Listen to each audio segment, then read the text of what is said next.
It was a delightful weekend. You know, it was about grief, but it was really more deeply about joy. The joy of recognizing the poignancy of our moment here.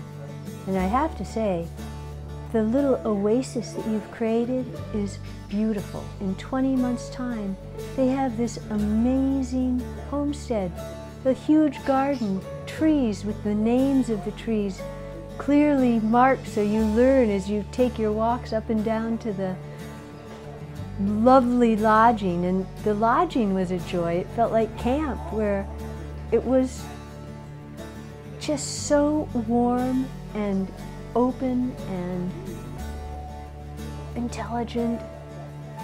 So and the way that the workshop was run, it was not sort of this contrived thing that I've experienced. It was, we're all adults here, and we're all here to be equally engaged in facing the reality that is upon us with as much compassion and courage that we can muster.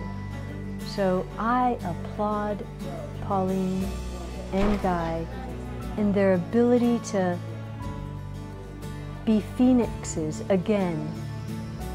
And all of the bad press that they've received is so slanderous and so unreal and unjustified and shameful.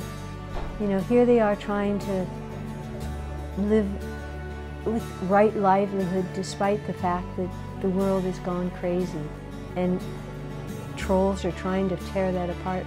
Well, they're above it. And all I can say is they have created an oasis that is inspiring. Bravo.